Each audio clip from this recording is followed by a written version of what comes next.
Monday date night with this cutie. Beautiful evening in September.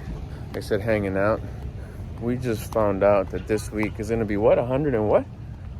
103 this week. So don't put your shorts or tank tops away yet, ladies and gentlemen. It's about to get warm in September.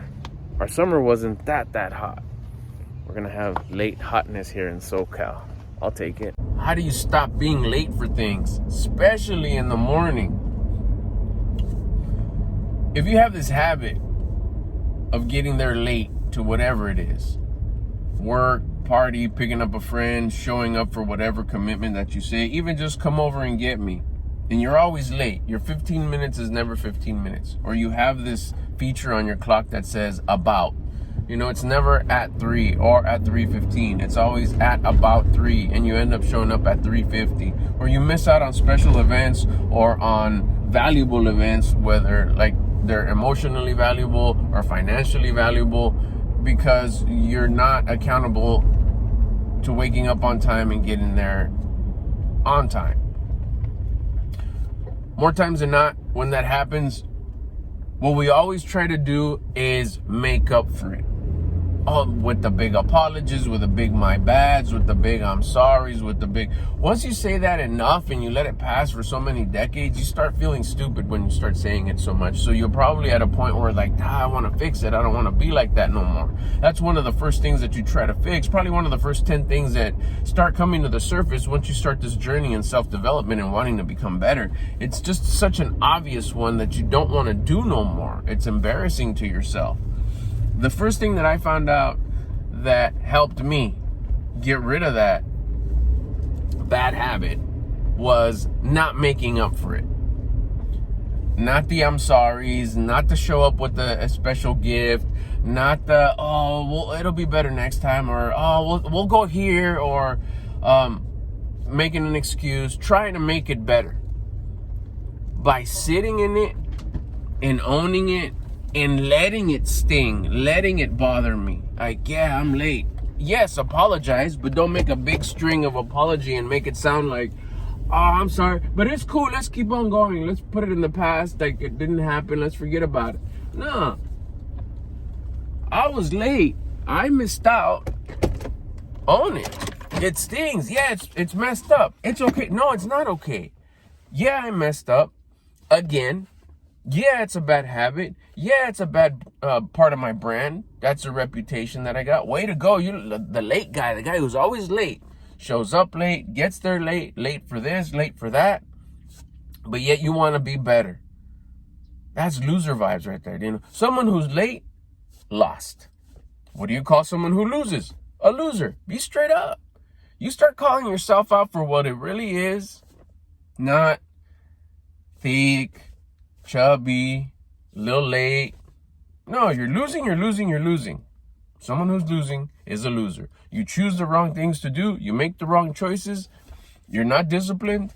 All those things are qualities of a loser. Face it.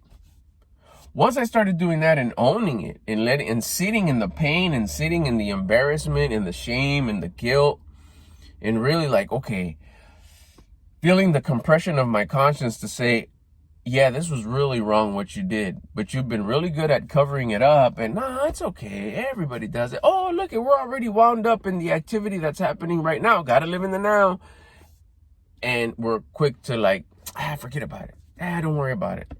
It's cool. I'm always late too. Like, okay, cool. Now there's two losers. Cool. Let it sting. Let it bother you. Remind yourself, I was late. Even hours after, it's like, dang, I was late. That was so embarrassing. Live in it. Beat yourself up for it. That was step one. And then making a step-by-step commitment, a commitment to not do that anymore. Then putting a plan in place, step by step, on how am I not going to do that no more. I'm not going to chase stuff in the morning. Another habit, too, of making up for being late is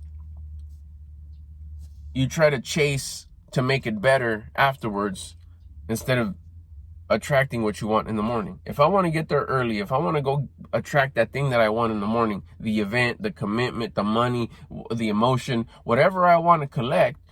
If I'm there beasted up, ready to go in the morning, it's going to come to me. That feeling, that sensation, that experience, that money, whatever, it's going to come to me because I'm there waiting for it in the morning, ready, dialed in, at a high vibration, ready to kill it. Let's go. What? But a part 2 to the bad habit of being late is later on, you're chasing it. Oh, I want to make myself feel good. Oh, it's cool, right? Oh, it happens to everybody. Oh, my bad. Oh, this. And you try to make the rest of the day fun. Try to accomplish things at the second part of the day, at the end of the day, throughout the day. Instead of you wrapping it up at 5, 6, 7, 8, whatever. Here you are going to 7, 8, 9, 10 because you're playing catch up. You're trying to make up for your shortcoming, your loss, you loser, that you had in the morning. Well, shouldn't I make up for it? In this case, no. You know how you make up for it? By not doing it anymore. By sitting in the pain, by sitting in the embarrassment, by sitting in that shame and saying, I'm not going to do this anymore. This is not part of my brand. This is not the version of me that is beasted up that I think is damn.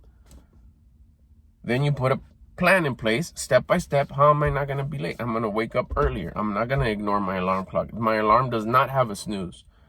Let's set myself up even more for success. Choices that I make before I go to sleep. What time I go to sleep. Setting everything up so I'm not fumbling in the morning.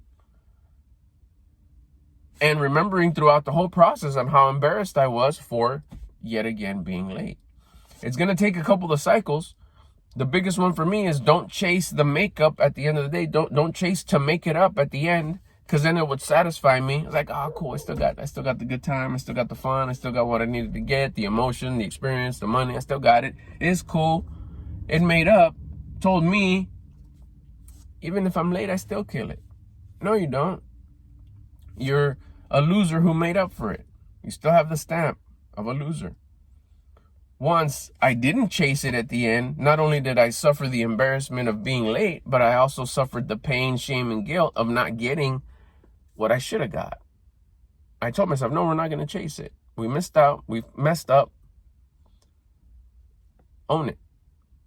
Dang. That part. That, minusing that chase, allowed me to, the next time, the next day, the next morning, say, we ain't missing out. Started waking up on time. Started going to bed earlier. Started to make sure that I was tired and fatigued so I could get a good night's rest. Making good choices at the end of the day. Getting all my stuff ready so I would not miss out. Leaving early. If it says it's going to take me 30 minutes, I'm going to leave way earlier than that. I'd rather get there early and chill and kick it.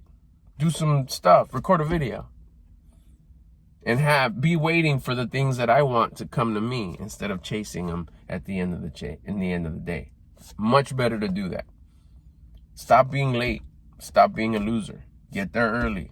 Let the good times come to you. Don't make up for it and try to chase them at the end.